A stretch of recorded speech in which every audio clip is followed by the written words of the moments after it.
The views expressed in this episode are the opinions of the cast members and do not represent the views of the United States Navy or the United States government. To our last night ashore, drink Drink to the to the foam. foam. Welcome back to this episode of What the Navy. So last episode we had Jensen Yee talking about OCS and all the application stuff that's applicable with it.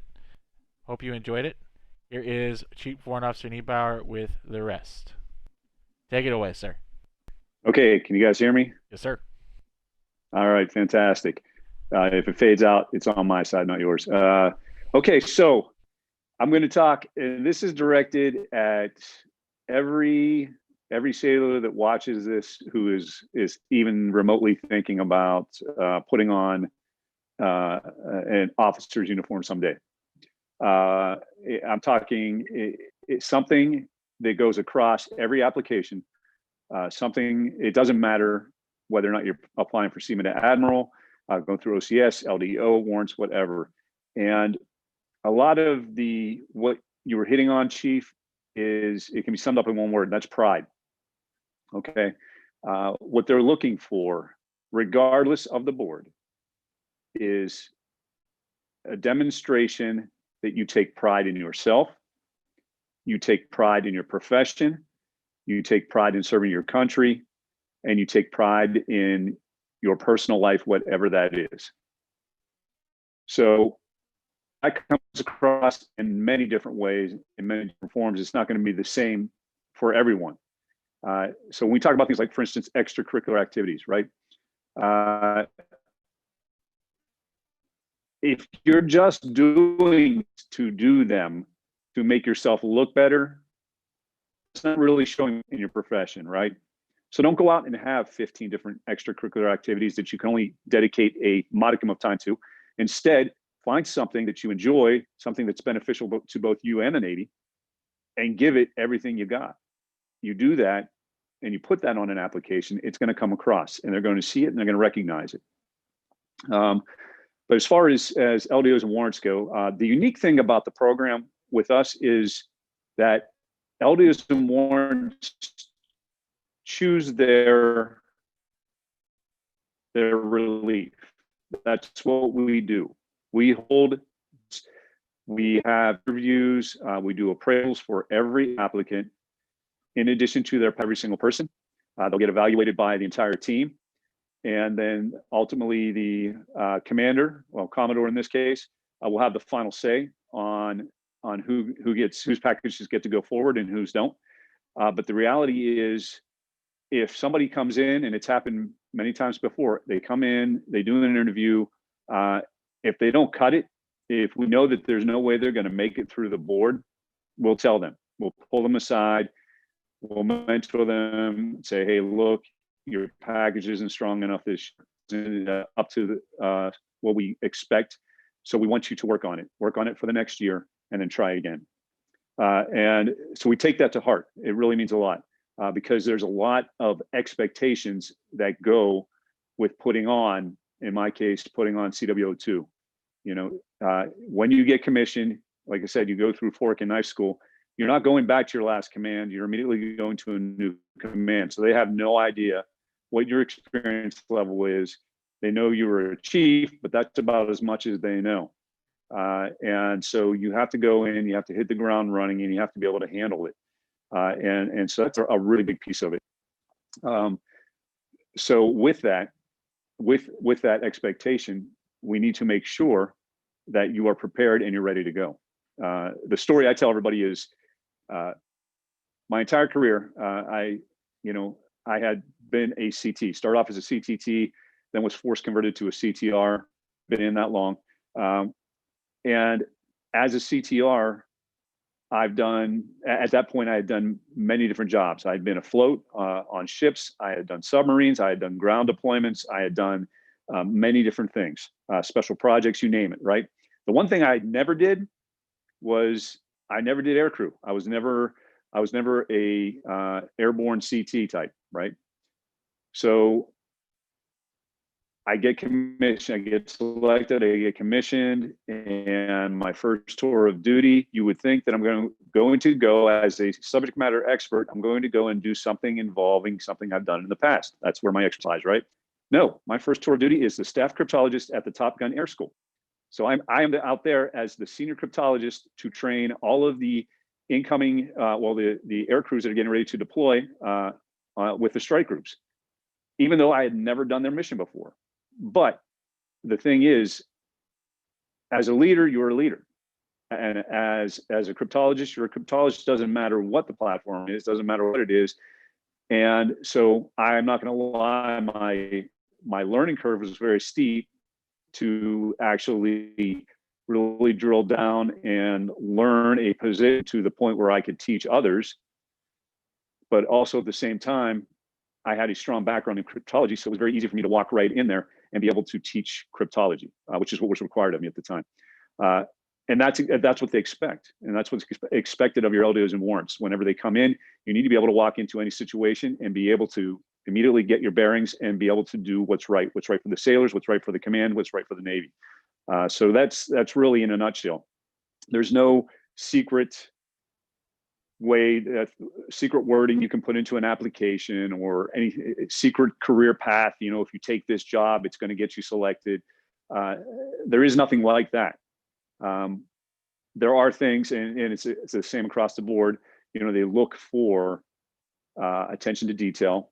The application comes out every year, the nav admin, and it changes slightly every year. And if you don't read it closely and you try to submit a package this year that's based off the package you submitted last year, it's going to be wrong for sure, because they've changed something in the nav admin just slightly. And that's what they expect. They expect you to pay attention to and focus on those things and not make a mistake. And they don't want you to mail it in. And again, that all ties back into pride. Take pride in your package, because your package is what represents you. Your package is what speaks for you. So, you know, you have to really put your time and effort into it. Don't mail it in. Don't try to just give it a half effort. You've got to concentrate and you've got to work through it. And then the other thing is, and I think this is across the board, Mr. Yee can correct me if I'm wrong, but we require that you have an officer mentor. In our case, if you're applying for LDO, we recommend that you have an LDO as a mentor. If you're applying for warrant, we recommend you have a warrant as a mentor. It doesn't absolutely have to be that, but we're expecting you to have a mentor like that to help guide you through the hurdles to get to where you want to be, to help you to put forth your best foot and to assist with your package so that you don't make the mistake, because again, it represents you and it is all the board is going to see. They don't know who you are. You could be, you know, Superman in a Navy uniform. They're not going to know that if they don't know you personally. They're only going to know what's in your package. So your package should say that you are Superman in a Navy uniform. That's what they're there to do, and also to assist as far as the different hurdles, because it is, and so, you know, talking family, explaining that if you get selected a certain plan in place that you had worked out with your family before, that's going to change. So I'll stop right there for now, because I promised I wouldn't prattle on too long, but just to kind of give you an idea. You guys got any questions? Yeah, we missed like the last 5 seconds. You were probably not a little bit. You mentioned family. We didn't catch like the 5 seconds before. So that. I think I can speak to it, sir, just in case, because I know we've had this conversation before. You need to make sure your family and you understand the plan. So let's say you want to become an LDO, you need to talk to your family and make sure they understand that if you do get selected for LDO, it's not going to be easy. You're going to be expected to work longer hours and take care of more sailors because you got more responsibility. Is that correct? Basically, to summarize, sir? Absolutely. You got it. See? I've had this conversation with Warrant quite a few times. I think Warrant's internet is on this like big, slow rotating antenna. Yeah, every 30 seconds it comes by. So it's a insert EW reference here. It's on his roof. It's okay. I tried to bring a slick to the house, and the wife said no. I'm not allowed to have the slick or Gale here. I was sad. But got a couple questions. I Or do you? I got See one one? actually. One for All right. both Warrant and Ensign Yi. So both of you were previous enlisted. So I'm gonna start with Ensign. Uh, when you became an officer, who was your first salute from, and was it weird to be saluted by them? Oh man. I'm gonna say Yeah. first enlisted person saluting you. Oh man, my first salute. My first salute was actually my dad. So like we're rooted pretty deep in Navy, right? And so that meant a lot to me. But man, was it weird. I can't. I still feel weird. Not gonna lie. Like I'm used to being on the other end of that. I think it's because I just commissioned. I just commissioned this past February. I think I'm one of the newest JOs. So yeah, it's definitely a new thing for me. It definitely feels weird. Is your dad active duty? No, he retired. He retired when I got in 2015. My first salute, actually, my first salute is still here at the command, or at this command now. Senior Chief Gonzalez, Anthony Gonzalez. At the time, he was Petty Officer. I was stationed here as part of NECC, and he was one of my sailors. And he, even back then, demonstrated the drive and leadership that we look for. That every leader in the Navy, basically, whether it's you as a first class or Chief Peavy or anybody else, he demonstrated that, and so it was an easy selection for me. And it's not weird, not more. All right, Chief. I had the last. That was the last of Petty Officer Davis's questions. Your turn. So this question's for the both of you. I guess I'll start off with Anthony. Hey, sir, how many times did you apply before being selected for OCS? So I was tremendously lucky to have only applied once. Once and done. Okay. But What about you, Warrant? Twice. It took me 2 shots. Okay. So, And then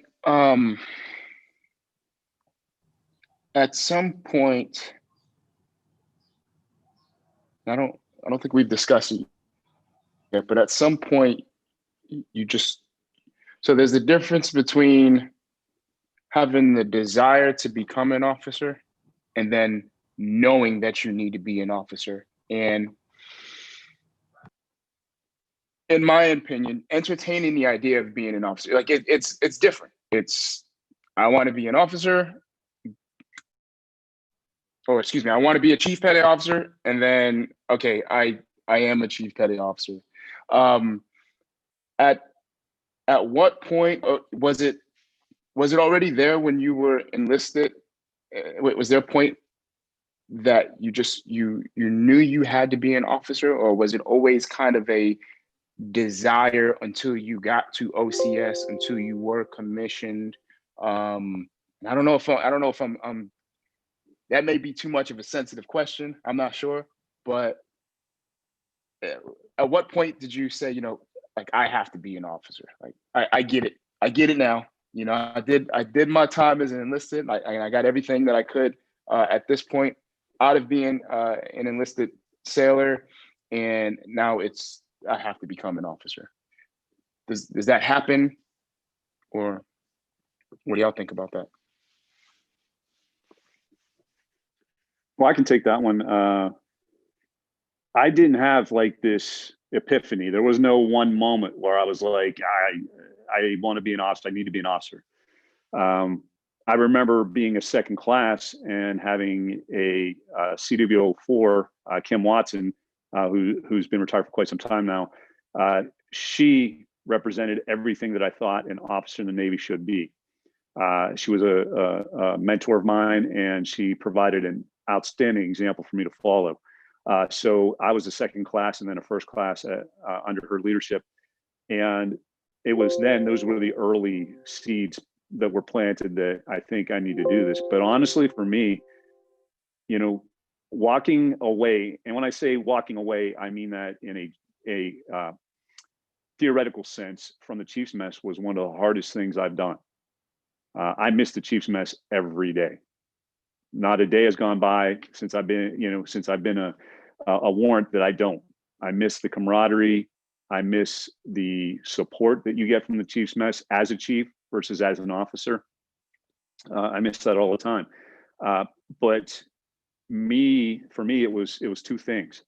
One was, it was kind of, as a chief, I felt like, I guess the best example is, it's kind of like a pair of shoes you have that are really, really comfortable.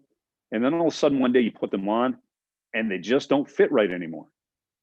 And you need a new pair of shoes. That was kind of it. It was like, putting on this uniform, I'm a chief and I'm doing chief things, and I love my job. It's comfortable. I get it. And I'm doing, but I feel like it's just not as comfortable anymore for me. I need to expand. I need to do something else. And I want to keep serving my country, and I want to be represent the sailors.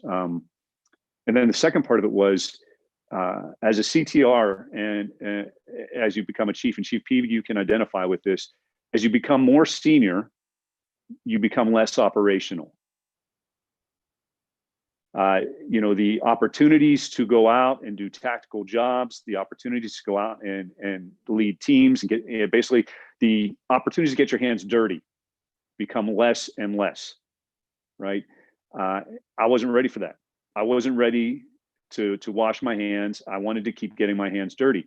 And as a warrant, it's a fantastic opportunity. It allowed me for an additional 10, 12 years almost now, to be able to go out and get my hands dirty and be able to, I came off the Macon Island before I came here, running my team, and being there in sets with the guys, and, the long nights and the tense moments and all the things that go into that. I was still doing it. And I love that. That's to me, that's what it's all about. And I wasn't ready to give that up. I wasn't ready to cash in. And that's not to say that, all your senior chiefs and master chiefs, none of them are doing anything operational. They are, but the opportunities become less and less. A warrant, there's always opportunities. They're always looking for us to go out there and get dirty and be operational. So I found that was my way to extend my opportunity, open up more opportunities, more doors, and also extend my window of time to be able to do those kinds of jobs. You know what, sir, and thank you for sharing. You brought up in the very beginning, you mentioned, I'm sorry, I forgot her name, but it was a warrant officer. You brought up another factor that I didn't consider, and it's the idea that when it comes to more junior sailors, oftentimes senior sailors know what's best for a junior sailor, right? And a lot of that has to do with senior sailors being in positions or working roles that junior sailors may not know about, right? So you mentioned that warrant officer was kind of sizing you up and was like, yeah, you need to be an officer. So that's something that I didn't consider as a factor of, just deciding that you do want to become an officer, So I'm sure it's more than one person, can attest to, yeah, you know what? Somebody just kind of put a bug in my ear. They kind of identified me as officer material, and that's what kind of started my path. So I appreciate you for. Of course. And I do that all the time. To this day, if I walk up to a sailor and I'll ask them, hey, what are your career aspirations? If I tell you that I think you should be considering being an officer, I mean it. I'm not just, blowing smoke. And that's just, my own opinion. But, it's backed by a lot of experience, and also, basically a lot of wear and tear and miles on these tires. So, yeah, that's the thing. It's a real thing, So absolutely. And, to have somebody say that to you, it really opens your eyes, because at that point I had never thought about doing that. My goal was to put on chief and just keep plugging away and become part of the chief's mess and keep doing, so to that point, if I said, yeah, my intention from the time I joined the Navy was to be an officer, that would be a lie, because that was not my intention at all. So you and I talked about the application, the boards a couple times, and I don't know if it was covered already. I had to step away for a moment, but during the boards, what are common pitfalls that you'll notice that a strong candidate will end up falling into and ultimately breaking their chances to make officer that during that cycle? Is there any comment you have for that, sir? Well, I mean, I can't speak to the actual boards that they're holding in Millington. I can talk to when we do the interviews here and the appraisals. Yeah. So first and foremost, right out of the box, I ask it at every single interview I sit, and that is, I will ask you as the candidate to explain to me what you see happening if you get selected, what your career path looks like for the next 8 years once you get commissioned. Because to me, it's the same type of question that any company is going to ask a prospective employee before they get hired to the company in any interview, and that is, you've got to understand what you're signing up for.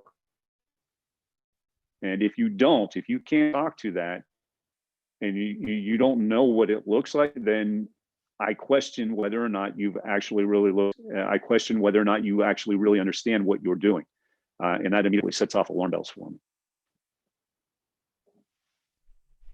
Thank you, sir. And I think since the last time you asked me that question, I've come a long way in preparation for that. So hopefully I'll be at your next appraisal board next year. Maybe. We'll find out.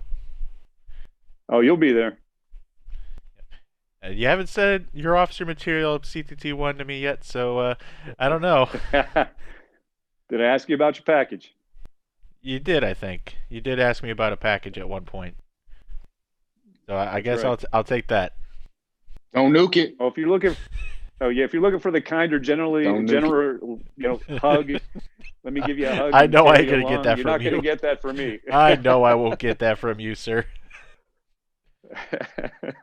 That doesn't mean I don't care. Oh, I know. If you didn't care, you wouldn't offer to help. It's actually that's not true. I feel it is my duty, just like anything else. That's not to say that I don't put extra effort into folks who I really think are engaged. But if anybody came to me at any time, just like for mentorship, if anybody came to me at any time and asked for help, I'm going to make time. Doesn't matter if I think they're officer material or not. I will sit down and I'll listen to you and I'll talk to you, because again, it's just my opinion. And first impressions aren't always the best for some people. And there's a number of different things that that go into that. But I will make time for anybody. And the thing of it is, I'd like to think, if anything, that sailors feel comfortable coming and talking to me in the first place. But if for no other reason, because they know if they come and talk to me, they're going to get an honest answer. It may not be what they want to hear, but I'm going to give you an honest answer. Yeah, that goes exactly for our first interaction when I first came to you about that stuff. You just hit me into a wall, and it was like, whoa, I wasn't ready. I can see that's what it is. Yeah. But that's part of it. And I'm sure Mr. Yee's the same thing. If folks come up and ask questions, it's part of our duty to provide guidance. You show me an officer who's turning their back on you when you ask a question, I will go and I will have a one-on-one with him, and we'll get recalibrated. Excellent. Thank you, sir. Good stuff. So we're drawing to a close for this episode. Final words go to Ensign Yee. Go ahead, sir. Well, to kind of piggyback off of what Warren said, I think mentorship's huge. on both ends. And now that, you know, I've crossed over to the dark side, as you call it, I get to, it's really unique situation. I was on one side, right, seeking mentorship from officers because that's where I wanted to be. I knew was my end goal. And now as an officer, I have junior sailors coming and asking me how I got into the position that I am. And Warren hit it right on the head. You provide direction, you provide mentorship, you provide guidance to these sailors because it can really make them. And sometimes they don't see, you know, what they don't know what they don't know, right? And so I think it's a huge part of being an officer is being able to see that potential in your sailors. And mentorship's huge, which I think should be another whole topic. I mean, we can debate all about mentorship, which I don't know why, like, and I was on the other side of this. I don't know why junior sailors are so afraid of mentorship, or they feel like it's like an obligation when it's really a blessing. It's so awesome to have someone guide you through your path in the Navy. And with that, thanks for having me. Glad to have been a part of this. Definitely learned a lot from Warren. Man, wealth of information. And thanks. I hope to be featured again in a future episode. Thank you guys. Thank you, sir. Warren, you were actually in our mentorship episode last time. You have any back comments for Mr. Yee? Talk to the sailors. Better yet, don't talk to the sailors. Sit there and let them talk to you. That's the best advice I can give you. I've said this many times. If you've been around me enough, I'm sure you've heard me say it. My grandfather, very smart man, a man of very few words. One of the things he said to me when I was very young, and it stuck ever since, was, "You have two ears and one mouth. So listen twice as much as you talk." Awesome. Thank you, sir. Chief, your turn. Yep, two things. Thank you for providing invaluable information to me that I didn't know. I feel a little better prepared to talk to sailors about commission and stuff, but I'm still gonna rely on on the officers around me. Thank you for that. And I also can't forget that with this program that we're doing, we're supporting the Sailor 360 program. And I am so grateful that you all are adding value to that conversation that hopefully we're having in the building.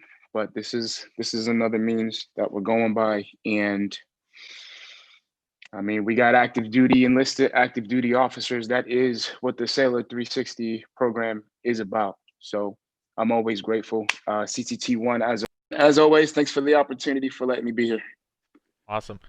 Thank you, Chief, and you're welcome. It's always a fantastic opportunity to gather people together for mentorship and all other aspects of naval service. So recently we've had a lot of senior service members, and we're hoping to get more junior service members the next few episodes. Junior sailors, E6 and below. Here's the challenge. I want an E3 on the next episode of What the Navy. And if I get an E3, mustache comes off. Oh, nice. And I hear my wife CTT1, saying so no, I think but I'm going to do it anyway. So I think a bit of a challenge for some sailors who may be watching this is that they are under the impression they have to know something. They have to contribute to the conversation in a way that they need to be a subject matter expert or something like that. Can you just leave them with something else? Because that's not what we're doing here. Fair. So what should junior sailors bring their own opinions? They don't need to be an expert. If that's one of the reasons why I try to avoid generalized topics for the show, is because now you're afraid you don't know what you're talking about, and you're going to sit there in silence like this. You don't know. I don't know. I don't have an opinion. No. You want to be on the show, and you don't have a topic you want to talk about, you don't want, feel free. Just come and talk. We'll have a conversation. It doesn't need to be about mentorship, LDO, warrant officer programs. It can be about good shipmatery. Just like Master Chief Kraft came in. He didn't actually, the original topic was supposed to be naval heritage. It got hijacked into that, and it was an amazing episode. So you don't need to have a actual topic in mind when you come on. You can just talk. Whatever you want to talk about, we'll talk about it. If I don't have an opinion or I don't know, I got a screen right here that can help me out. We all have our phones to check it out. So I think if I may, I think the beauty of this is that people bring their experiences in, and everyone has some sort of experience. And it doesn't have to be a wealth of experience. Like I said, I humbly admit that I'm a brand new JO, and I am learning day to day, working this gig.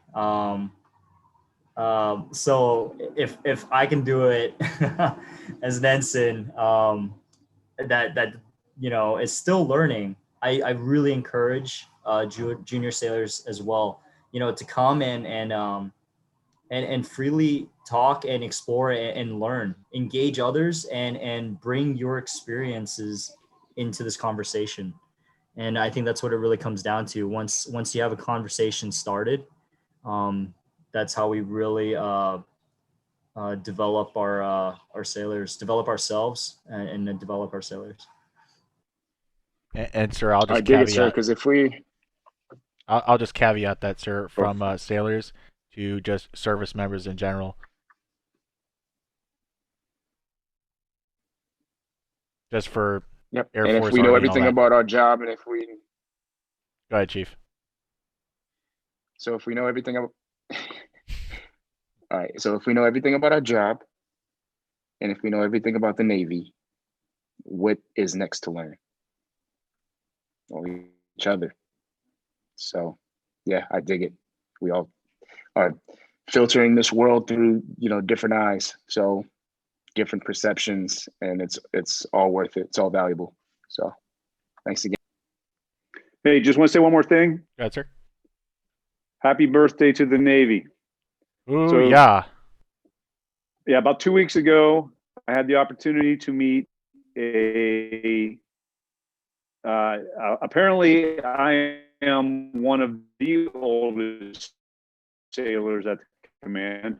I find it hard to believe, but opportunity to meet one of the youngest men and a young seaman. And I'm not going to say her name because I don't want to throw her under the bus. I don't want her to be uncomfortable. But she has been at this command now for about 2 months.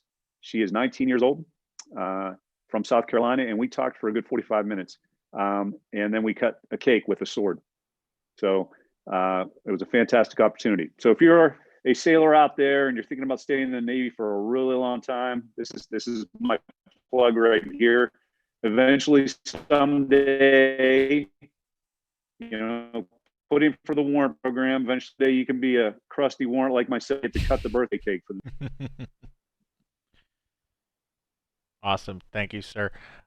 So I'm going to close this with something that a priest used to tell me before I joined the Navy. His name was, he was in the Navy. He was a GSM-2, Reverend Douglas. Used to close every prayer or every service with, "We all come from different walks of life." And the person who takes the time to learn their neighbor will be better off.